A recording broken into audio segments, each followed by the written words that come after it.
Peristiwa terbakarnya rumah Asnawi Lui, wartawan Serambi Indonesia, sudah 2 tahun masih menjadi misteri.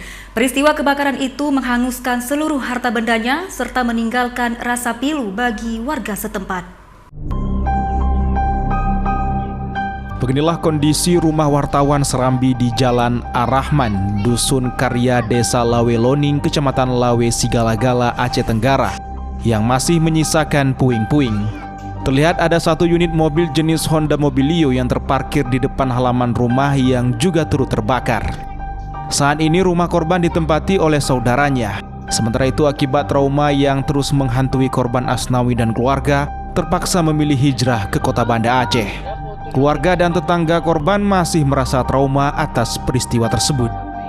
Tetangga korban Anita Karmila mengatakan, Asnawi yang berprofesi sebagai wartawan Serambi Indonesia sehari-harinya dikenal cukup ramah dan sering berbaur dengan masyarakat. Asnawi juga dikenal sering membantu warga setempat.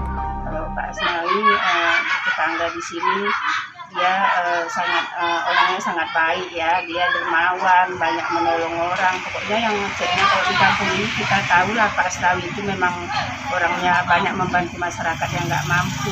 Kalau setahu saya ya kayaknya nggak ada pernah ada musuh apa yang sakit hati sama Pak Asnawi, nggak ada. Dari Kabupaten Aceh Tenggara, Medi Arjuna Ainus melaporkan.